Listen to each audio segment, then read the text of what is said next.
Good evening, students. Today we are studying the class 10th, chapter number 11, The Human Eye and the Colorful World. So, yesterday's class we have studied the defects of vision. First one, myopia, we have studied that. In today's class, we are dealing with the topic of hypermetropia. So, this hypermetropia is also called as the farsightedness. So farsightedness or a hypermetropia means what? See, we can see the far objects clearly and cannot see near objects properly. So this is the condition for the hypermetropia or a farsightedness. Means what?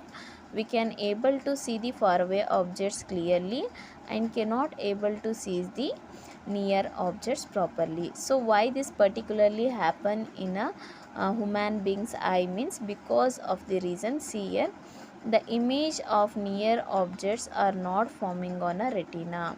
So whatever the near objects are there, no, their image formation is not taking place on a retina. So that's the reason we are not able to see the nearer objects properly, and they will form the image formation of the nearer objects, they will form behind the retina. So that's the reason we will get the defect of vision, that is hypermetropia. So we are not able to see the nearer objects because of the reason, what is that? So the image formation of the near object is not forming on the retina, they are forming behind the retina. So that is the reason we are not able to see the nearer objects clearly. So next, see the reasons or causes of the hypermetropia. So what is the cause of the hypermetropia? So the lens has become a thin. So whatever the lens in our eyes, no, we have the convex lens in our eyes, that lens become a very much thinner. When our lens become very much thinner, then the focal length is increases. Whenever focal length increases means the light rays whatever falling on our eyes, no, they will converge behind the retina. So this is the main reason or a cause of the hypermetropia. Okay, so next another one reason is the short eyeball. So this is the another one genetic disorder. If your parents is having the short eyeball means you are also having the short eyeball. The if our eyeball is very much shorter means the focal length is increases. Whatever the light rays fallen on your eyes, those light rays focal length is increases, their image formation is taking place behind the retina. So that's the reason you are not able to see the nearer objects properly.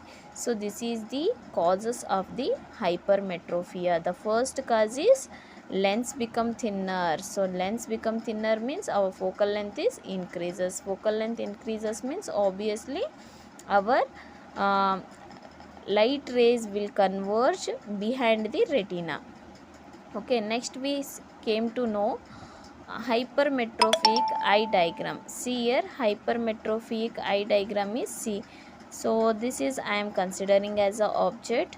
So whenever the light rays are fall on our eye lens, so our eye, we have the convex lens inside our eye.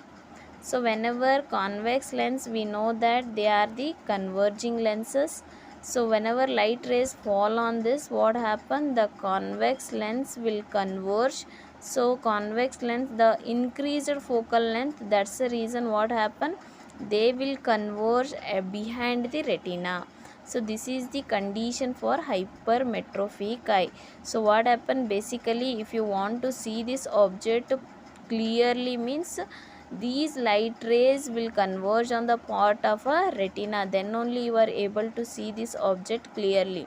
But what happen in case of hypermetrophic eye? The our light rays whatever falling on our eyes, no, so these light rays are converging behind the retina. So behind the retina means we are not able to see this object properly. So by this hypermetrophic eye, we will have the correction. See the correction. The object is placed here. So before eye lens we are placing the another one convex lens. In our eyes also we have the convex lens, and we are placing in front of our eye lens we are placing another one convex lens. If we put the convex lens here, what happen, the focal length of the light rays are there, no, that is decreases. Whenever focal length decreases means they will meet at the point of a retina. See, light rays firstly fall on convex lens, next again fall on the our eye lens. Eye lens is nothing but we are having the convex lens only in our eyes. So then what happen, these light rays will converge at the point of a retina. Whenever they will converge at the point of retina, what happen, the retina will send the message or a electrical impulse to our optical nerves. So these optical nerves will transfer the electrical impulse to our brain, and our brain will give the conclusion which object it is, and we will find to see that object as the clearly. So finally, what is the correction of hypermetropia? By keeping the convex lens we can see the nearer objects clearly. This is about the hypermetropia correction. So all these are very much important for your 2 marks questions. Okay, so see you in the next class. Thank you.